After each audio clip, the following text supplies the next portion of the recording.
tonight's Zoom at 8. My name is Julianne Peterson, and I am your host tonight. I am with the great company Old Capital Lending. Now, if you've never heard of Old Capital, you are in for a treat.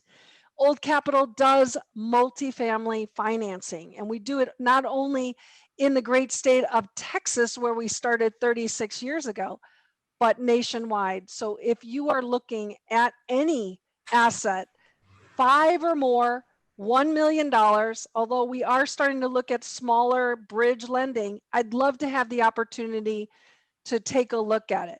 Remember, Zoom at 8 is where I work to build my relationships with you and build my team. Every week, I have a bunch of my partners who come and join me, and I want you to know them too, because maybe you don't have a team yet. And so by being here every Tuesday, you get to meet our partners, and hopefully they become your partners. So today we have Aimee. Aimee she is an appraiser. She's been here before, and I asked her to come back because everybody had so many questions and we're so interested to know, how does an appraiser underwrite deals? We know how we as investors underwrite deals. You may be aware of how a lender underwrites a deal, but how does the Wizard of Oz, the appraiser, underwrite a deal? And so I thought it would be most important to have Aimee, who is with JLL, back in the house tonight. She has been around the circuit, if you will, doing all different kinds of appraising. And, I can go through it again, but Aimee is going to do a great job of just proving to you, I can tell all the accolades, but it's when you have somebody that can apply their knowledge and their talents and show us how that is. It doesn't matter. It's right now really where the talent, you'll see it. So Aimee, thank you again for showing us how you do what you do, and terrific experience that you bring to us. I can't tell you how amazed I am that I can get the speakers like you to be among us. So before we turn it over to you, just so everybody knows, we have networking around the top of the hour. So we've got about 40 minutes. We're going to have questions and answers about 10 minutes from the beginning. If we need to go a little longer, we will.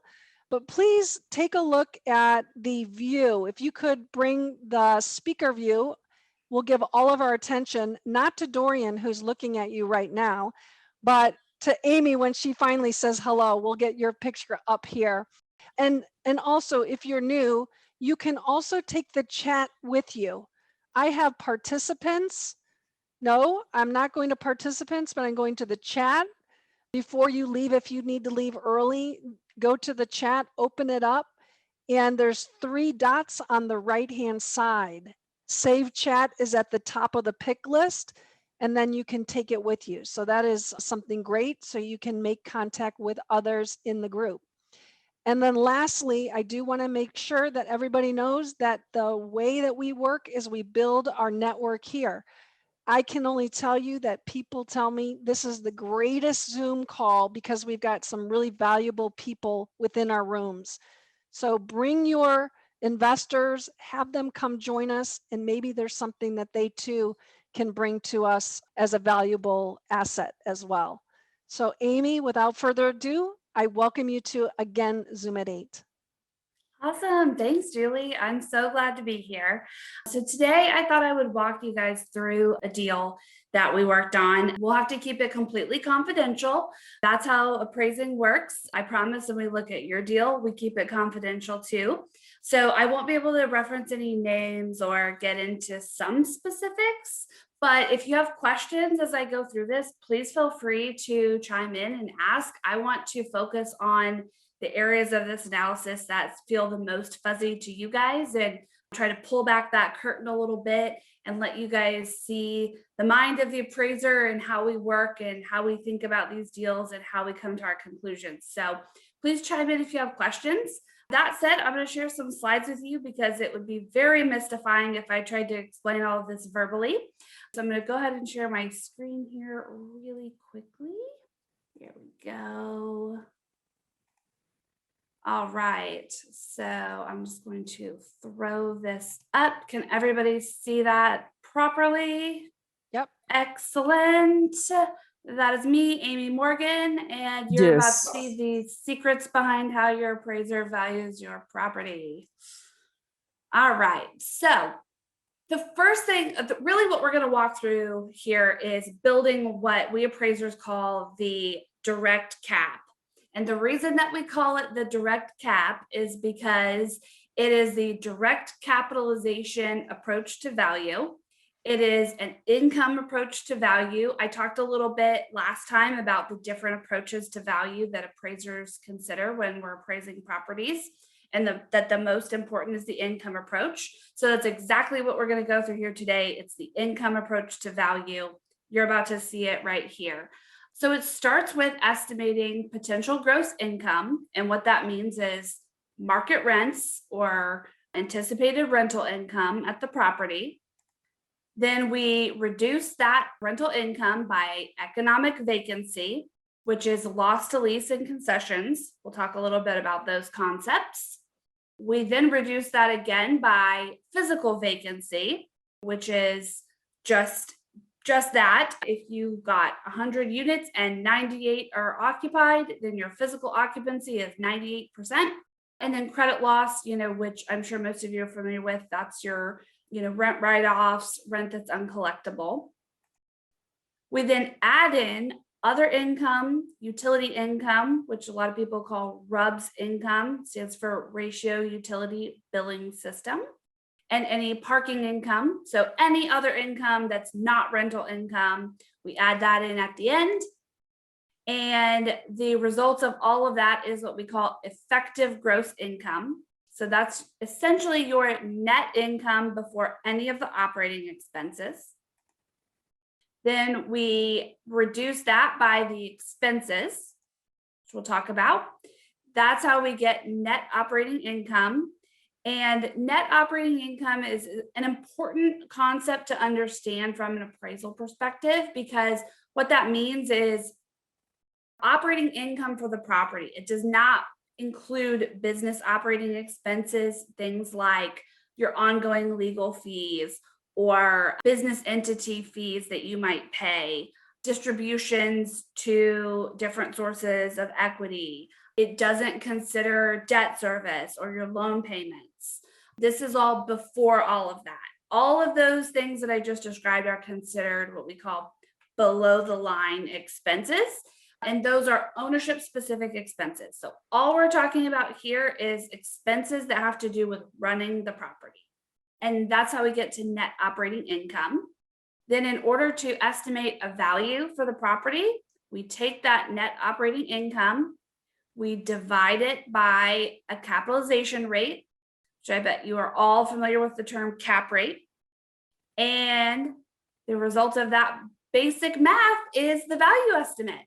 So it sounds so easy when you describe it. It's just net operating income divided by cap rate equals value. But as you can see, there's a lot of steps that go into estimating that income and estimating that cap rate. So that's what we'll talk through today. Any questions before I move forward? Awesome. All right, so it all starts with rents. And, really where we start is we look at what is the property asking? What's the property manager quoting? Kimra's managing your property. Where she set the market rents? Where does she think it's going to lease for? What are you trying to achieve? And then we look at the rent roll to see what are the average contract rents for each unit type. So right here, I've just got a real world example of an actual chart that we put together. This column here shows the asking rents for each of these four floor plan types and the contract rents. As you can see, some of the contract rents for this project were above the asking rates and some of them were below the asking rates. It's typical for us to see that. But overall, their contract rates were very close to the asking rates. The percentage difference between the two was less than 1%. So this is a property that's operating really well. they are collecting and leasing at the rates that they're trying to lease at. So that's a good thing. So we look at that. And then we look at, okay, floor plan by floor plan for the subject, how do we stack up with the comp set? And this is where comps start coming in. So we pull 3 to 5 really good rent comps. We want those to be properties that are of similar age, that are really close to the subject. We like to stay within about a mile of the subject if possible, especially in a major metro area. And really, we want these properties to be the properties that we think are going to compete most closely with our subject property. And what that really means is if I'm a tenant, what other properties am I shopping if I'm shopping your property too? So we look at those and we see, okay, how does the subject stack up as compared to the comps? I like to make this array in a size sorted order. So you can see that these floor plans are going from smallest to largest. That helps me figure out, okay, on my per unit basis, if I've got a larger floor plan like this one, which is 780 square feet, and the range is 544 to 912, I'm on the bigger end of the range. So I expect to have a higher rent per month, but a lower rent per square foot. So the smaller the unit, typically the higher the rent per square foot, but the lower the monthly rent per unit. So that's why I like to sort that way. So we look very closely at how does the subject stack up size-wise next to the comps, total dollar rent per month next to the comps, and rent per square foot next to the comps. So in this case, I'm looking at this one, we're leasing for $851 per month. That's right smack in the range of these comps, maybe a little bit on the lower end, but that's what the subject's actually achieving right now. So that feels pretty good. And I'm at $1.09 per square foot, which is at the lower end of the range on the per square foot rent, but that's exactly what I would expect on a per square foot when my floor plan is the second largest in the competitive set. So after looking at this, I'm feeling pretty good that 851 is really well supported by these comps, not to mention that the market has voted and that's what tenants are leasing this floor plan for. So I feel pretty darn good about 851 at this point. So we do that for every floor plan type. And once we've done that for every floor plan type, we conclude our market rent for each floor plan type. In this case, we ended up using just straight contracted rental rates for this deal for each floor plan type. So you can see that the concluded market rent here, which is this second to last column, is exactly equal to the contract rents, averages out at $9.90 per unit and 97 cents per square foot. So then we are going to just annualize that out. So we're just taking each rental rate times the number of units times 12 for each floor plan. We add that all up, and all this second chart is here is all of that math to get to a total annual rent number, which is $1,520,088. So any questions about that math or how we did that, how we got there, comps, what we Yes, look at? I have a question. Yeah. When you got the 851, 963, 1024, was that after you looked at the comps, did you kind of like just average that out to come to that number? Because some were a little higher, some were a little lower. So Yes. So one thing that we think about when we're looking at all of those comps is that probably some of those comps are a little bit nicer. Some of them are not as nice. Some of them might have different amenity packages. Maybe the subject doesn't have a pool, but most of the comps have a pool, or the subject has washer and dryer connections in the unit, but none of the comps do. Those are all the types of things that we consider in that rent comp analysis. So I've largely oversimplified it because otherwise we'd be here all night talking about rent comps. But those are all the types of factors that we consider. And we use all of that to decide, okay, where do we think we should sit within this comp range if the subjects say highly amenitized and the comps aren't, we'd expect to be at the top of the range. Does If security matter? If you have security security, absolutely matters. Yes. Okay. So, and that's an expense that we'll talk about later. But if you're providing a lot of on-site security, you can typically charge better rents. So it's something to think about that, yes, it's an expense and it reduces your income, but if it helps you increase your rents more than it costs to provide the security, then it makes sense and it adds value. That's the key. So if any expense increases your rents more than the cost of that expense, then it adds value. Can you say that one more time, Aimee? Because that is powerful. Absolutely. If any expense increases your rents more than the cost of that expense, it adds value. And is that over a certain amount of time for ROI? Do you have something that you want an average ROI to make that make sense? That's a good question. If we're talking about capital expenditures, yes, and we could do a whole session on capital expenditures and renovations and how those increase value. But in terms of just an operating expense for, say, valet trash service or security, like Damian asked about, I would say that's on an annual basis. So if your annual rent exceeds the annual expense for that item, then you've added value. Thank you. Christina has a question. Wanted to clarify that when we're doing all of this, are we assuming that this is going to be based off of how many are currently in the current occupancy rate, or is it going to be based on if it was fully occupied to get our actual annual gross income here, or potential gross income? Yeah, absolutely. So good question. This does not consider any vacancy yet. We're going to get to vacancy and we will reduce this number by a vacancy allocation as one of our very next steps here. So this doesn't consider any vacancy. This is all of the units times the market rental rate. This is what we call potential gross income. So this is the most income you could possibly achieve at the property, as if you had no vacancy, no concessions, no credit loss, no loss whatsoever. This is your very top line. Great question. Okay, I do have a question from Jefferson. What makes you decide that if the current rent of the subject property is overpriced versus undervalued, then do you look at a certain square foot size?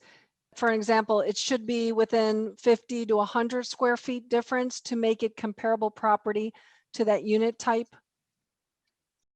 That's a really good question. And yes, we would always prefer to have comps that have very similar unit sizes to the subject. The Correct. more similar the comps, the better an indicator of rent for the subject they are. The more dissimilar the comps, they're not as good of an indicator of market rent for the subject. But sometimes that's all we have available. There just aren't any properties near the subject that have similar unit sizes. And that's where appraising gets tricky. It's really easy when you have lots of perfect data and everything lines up and you look at the data set and you fall perfectly within it.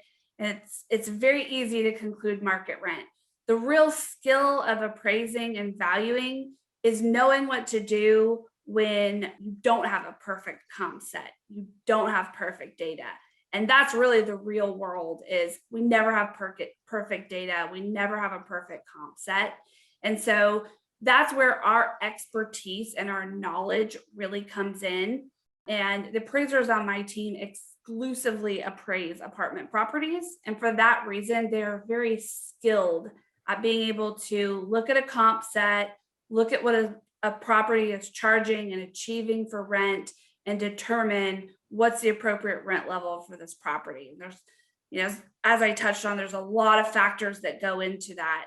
And that's really where our expertise comes in. Excellent, thank you. All right, shall we proceed? Yes. Okay. So now that we have come up with our potential gross income, that's this line called rental income, very first line. And this red column on the far right, that is the estimate that we are building as we go. So I'm going to stack that up to the subject's operating history. That's a very important thing for us to look at. We want to see, how's this property been operating in the past? What has it been achieving? And I see here that our 1,520,088 that we just concluded to is just a little bit above the year in 2019 number, which was also just a little bit above the year in 2018 number. And I'm looking at the percentage increase year over year, and it feels pretty in line with the historical increase year over year. So I feel pretty darn good about that number. So then I'm going to consider loss items, and that's what we're looking at here. I've got potential gross income less all the loss items plus other income equals EGI. So we'll just go through it line by line. So the next line is loss to lease. In this case, I actually concluded market rents to be equal to contract rents. So there really is no loss to lease. The concept of loss to lease is just the gap between what current market rent is and what current contract rent is. Can you say that one more time? Because that's another concept that gets lost.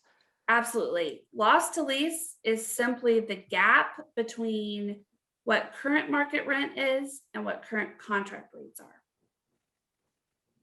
Thank you.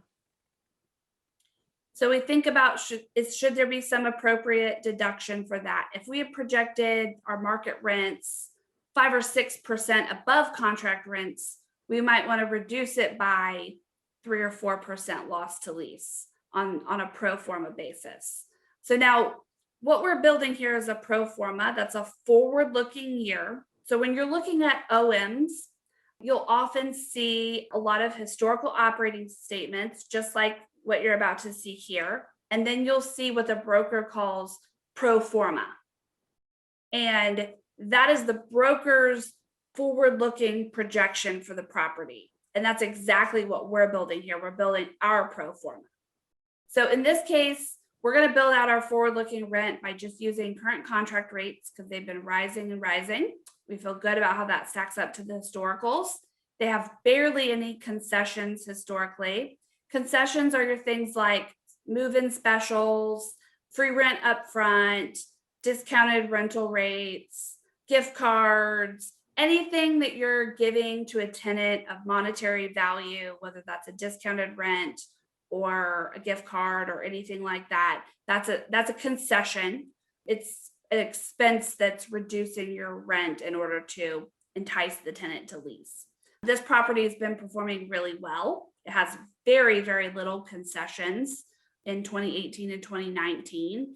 And again, given that we concluded to the current contract rates, which in theory are already concessed if they're going to be concessed or discounted, if you will, I didn't see a need for an additional deduction for concessions. Any questions about concessions and what those are and when and why you might consider concessions?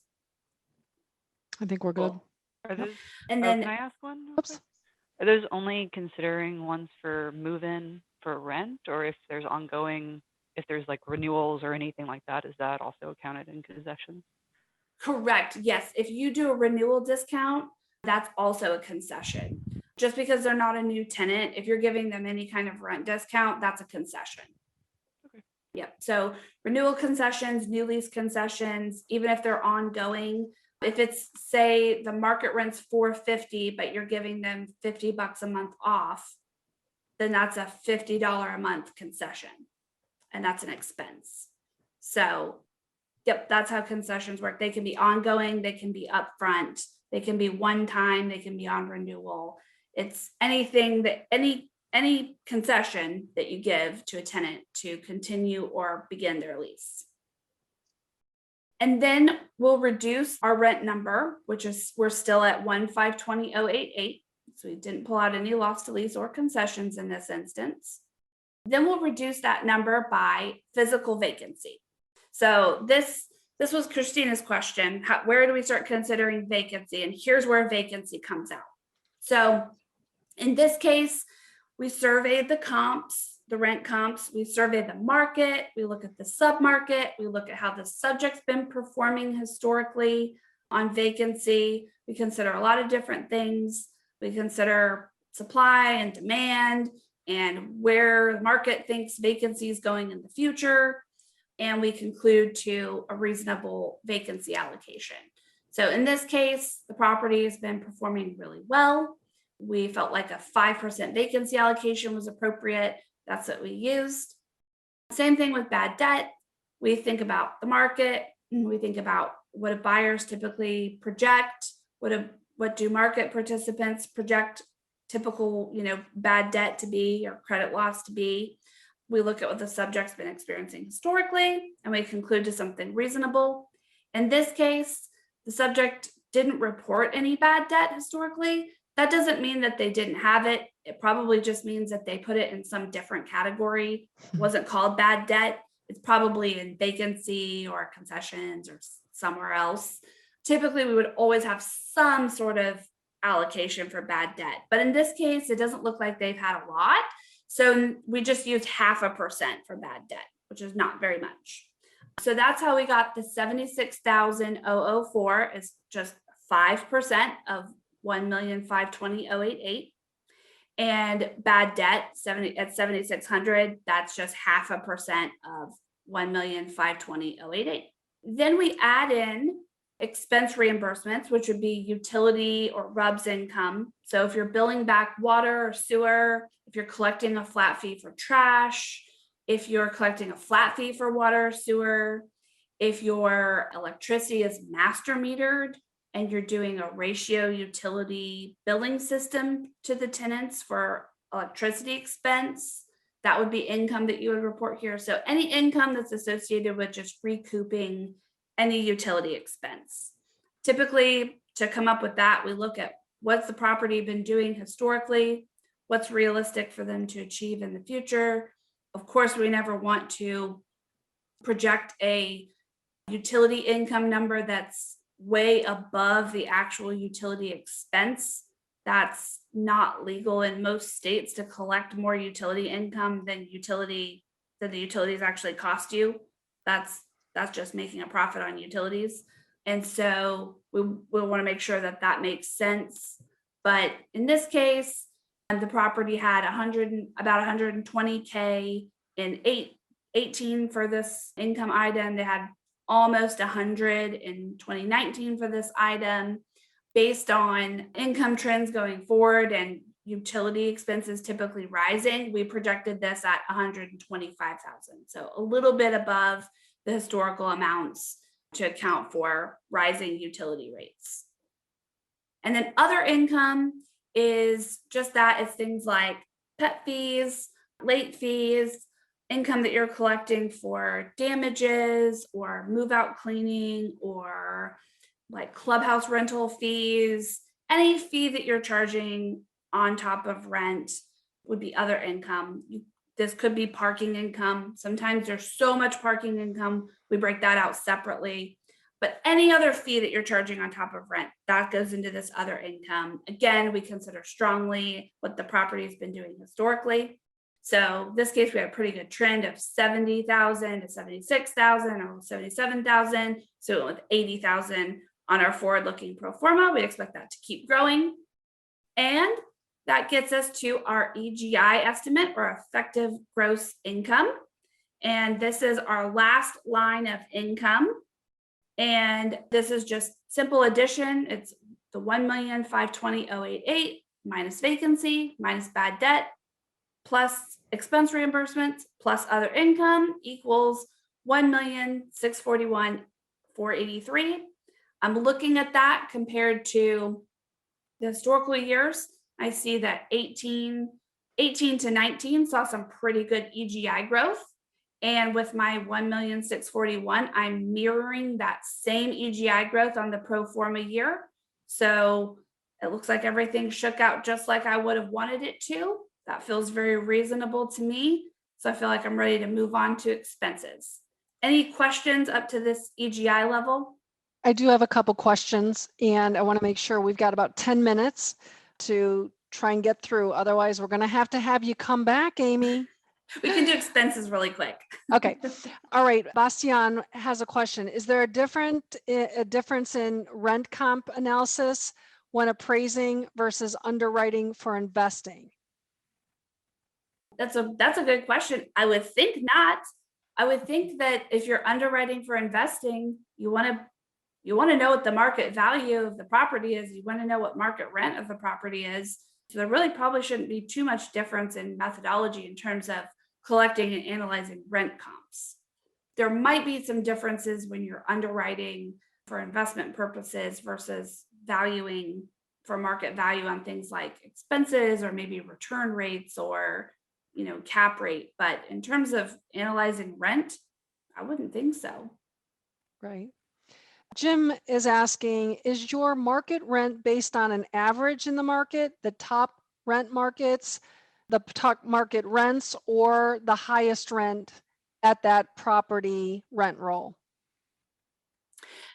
It could be based on a lot of things. That depends on the general market outlook. So in a really aggressive market where rents are growing really rapidly year over year, we might project a more aggressive market rent on the pro forma year. But in a market where rents are not growing very rapidly and are remaining very flat, there's not a lot of rent growth, then we probably wouldn't want to project a market rent conclusion that's very far above current rent or historical rent, because that wouldn't really be reflective of the market.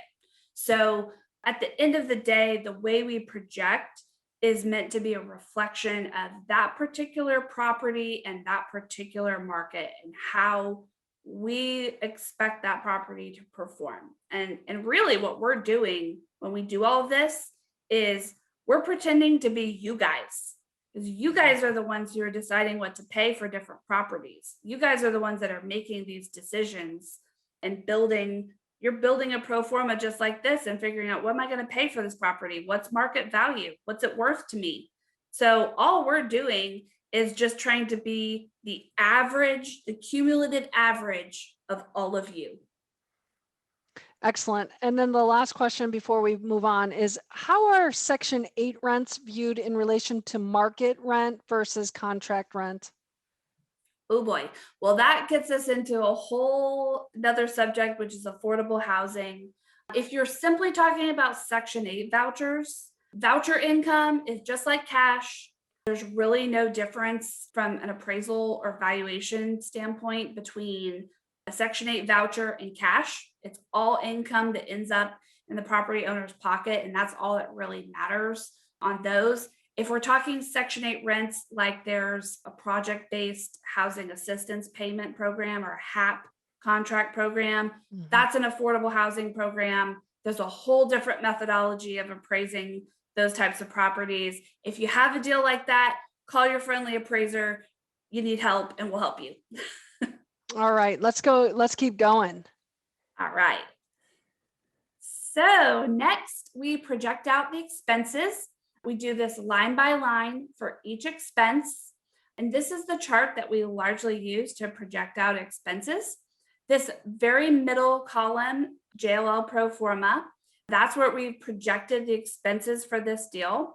We look to the left to see what are the historical expenses for the subject. We look to the right to see what are 3 representative comparables doing and how are they performing.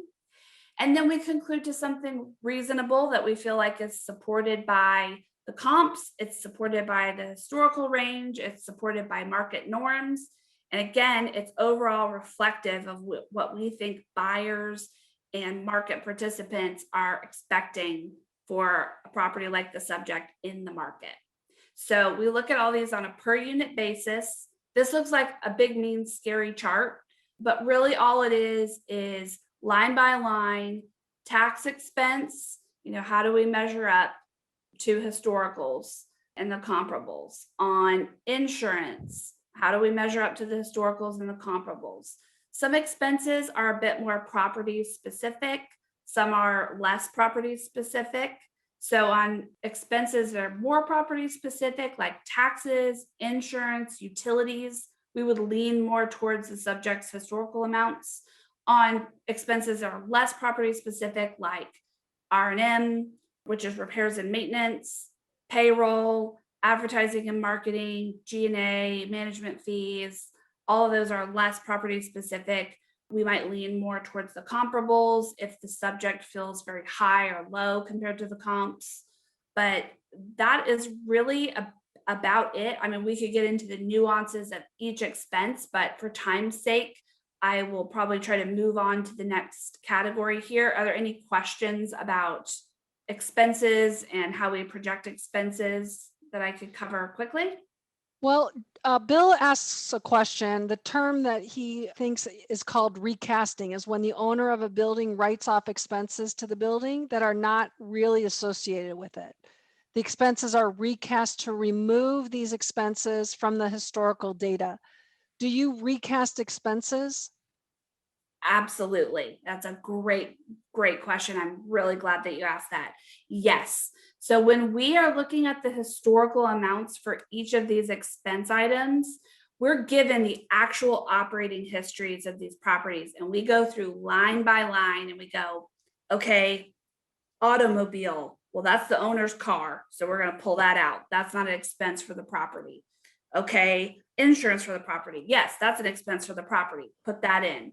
So yes, we're absolutely recasting. And when you see our historical expenses, those are only expenses that are specifically expenses for operating the subject property. Very important to look at, especially if you've got an operating history that might be less sophisticated from a small owner that's owned the property for 25 years and has lived on site and managed it forever and isn't really an active investor. A lot of times those types of financials have to be recast more heavily than, a property that's been institutionally managed or, well managed over many, many years. Their financials are typically in better order. So it depends on the property, but absolutely, we always do this concept of recasting. I like that phrase. I'm taking it. Okay, real quickly, how do you obtain T12s for rent comps? And that's a good question. We have a lot of really cool sources that we can use to get operating histories for properties to use as these expense comps. A lot of them we get though because we get to appraise them. So Gotcha. we got them because we also appraised that property, which makes it an even better comp for us to use because we really understand the comp because we also appraised it. But there are some other sources like TREP is a great source if you're looking for expense comps. CoStar actually has expense comps. There's some good sources out there to try to get comps from, but there's nothing like just having that firsthand knowledge of the comp. Okay, perfect, perfect. All right, let's keep going. We've got about 4 seconds. No, but let's see if we can keep going through this because this is super important.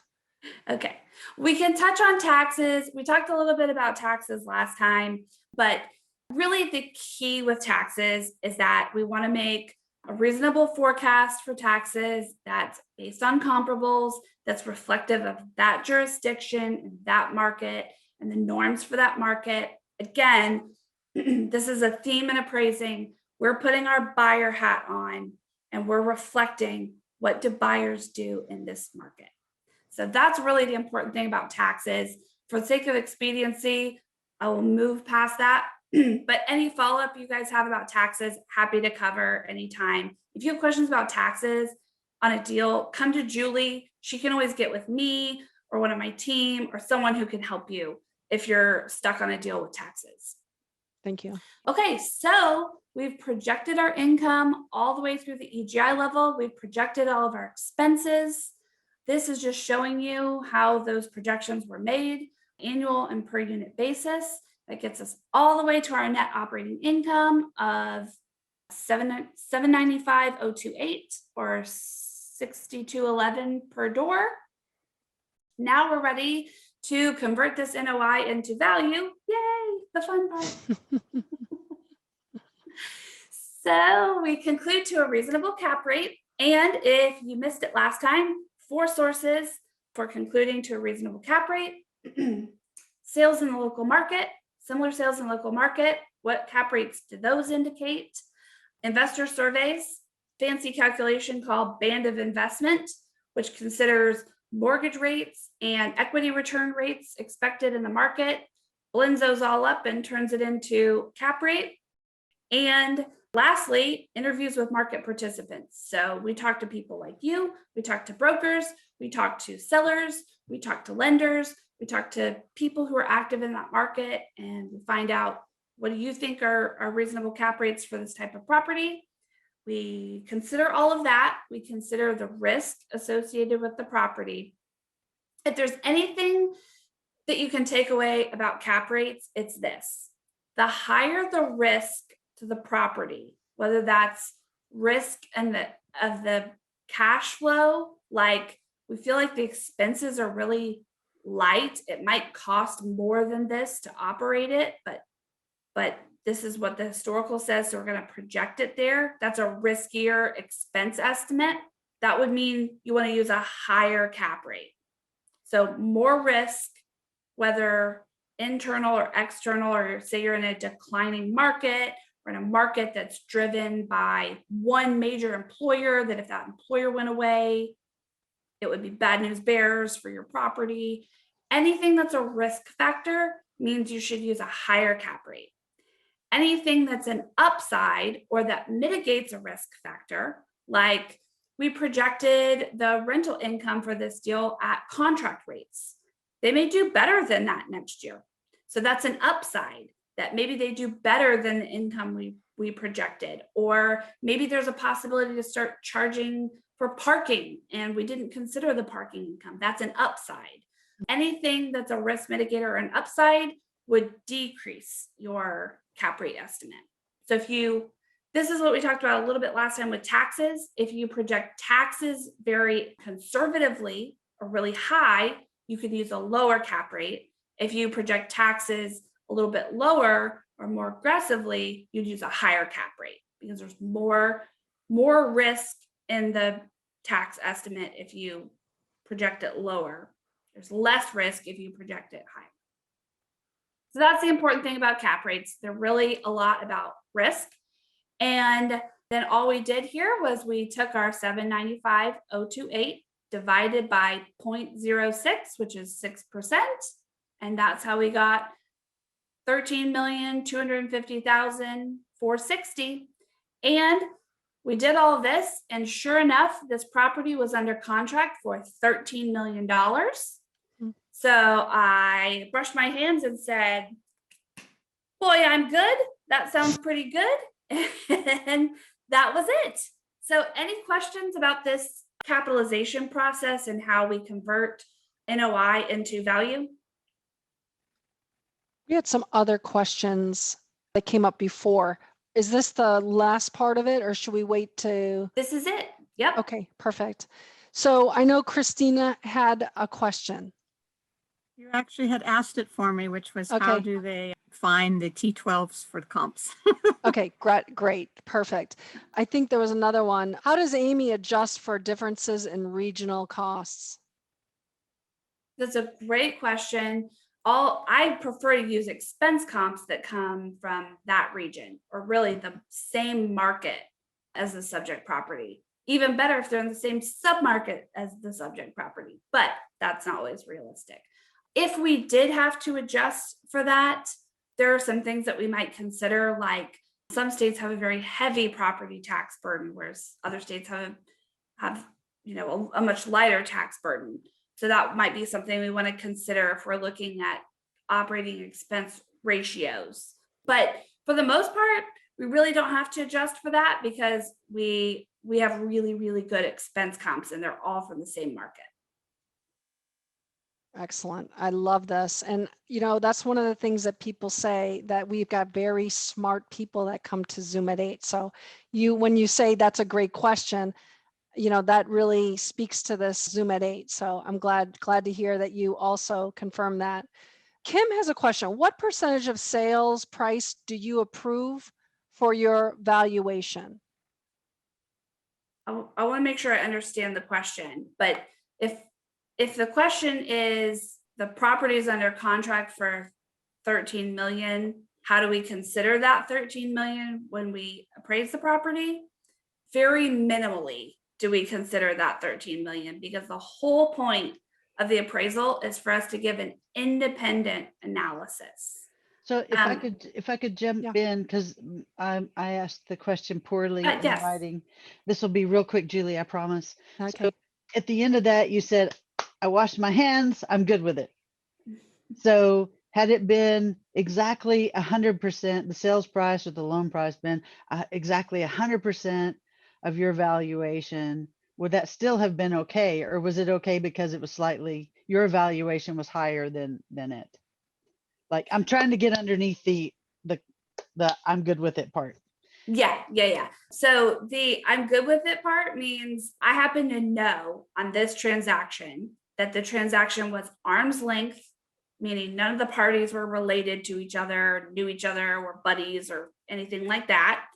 That it was fully marketed by a really professional brokerage house in the market, that they had received multiple offers, and that this was the best offer that they'd received, and that there were several other offers at a very similar price point, and that there were no other atypical motivations in the transaction. Like, there was no, oh my gosh, my 1031 exchange is about to end, I have to buy this immediately, so I'm going to pay more than I should kind of factors. There's no like, I just want to be done with this property, so sell it for cheap from the seller kind of factors. So when I consider all of that, then that means I've got a contract price that's probably a pretty good indicator of market value for a property.